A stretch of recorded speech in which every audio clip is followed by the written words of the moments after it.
On March 15th, 2022, the German Federal Office for Information Security issued a warning about every product of Kaspersky. Here's what you need to know. Hi, this is Carsten with OpenTech, and while you are here, don't forget to like, to subscribe, and to hit the notification bell, since it helps. And we should talk about that warning, and we should also talk about the response of Kaspersky and what you should make of it. Let's get into it.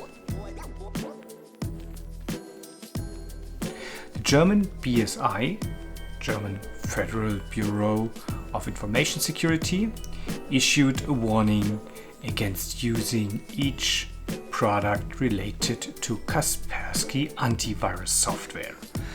That warning has a threat index of 4, meaning very high.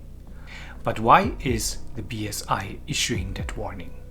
The main reason for the BSI to issue that warning is that Kaspersky is headquartered in Russia. And given the current circumstances and the war going on, and given that the Western countries have imposed a lot of sanctions against Russia, the BSI is afraid of potential cybersecurity attacks. The BSI does not expect any immediate attacks, neither on private persons nor on profit-oriented organizations, but nonetheless, the threat is there from their perspective, and that is why they issued that warning.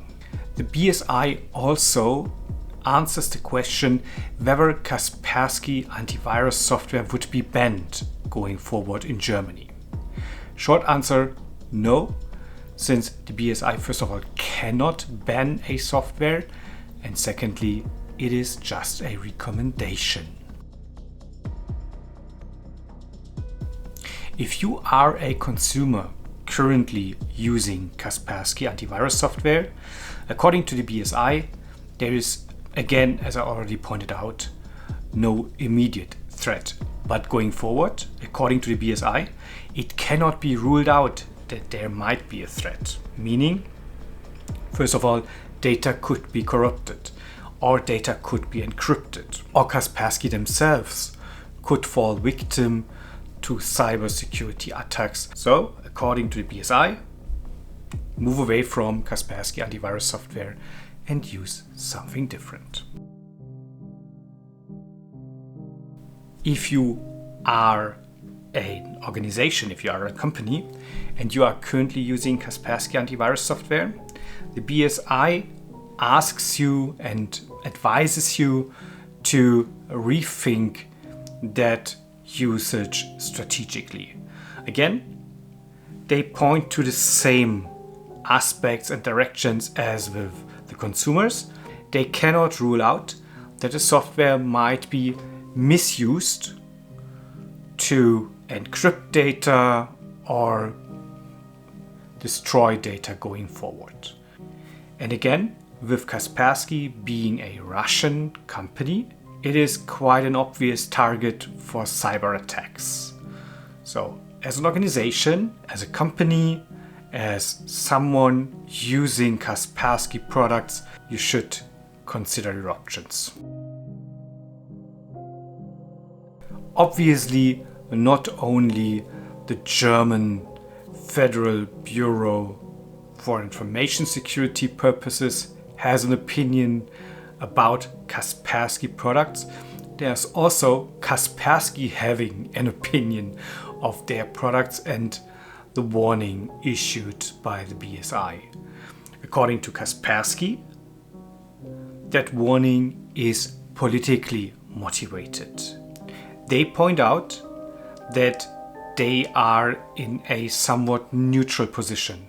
They do not take precedence for any of the sides involved in the hostile activities in the war in the Ukraine.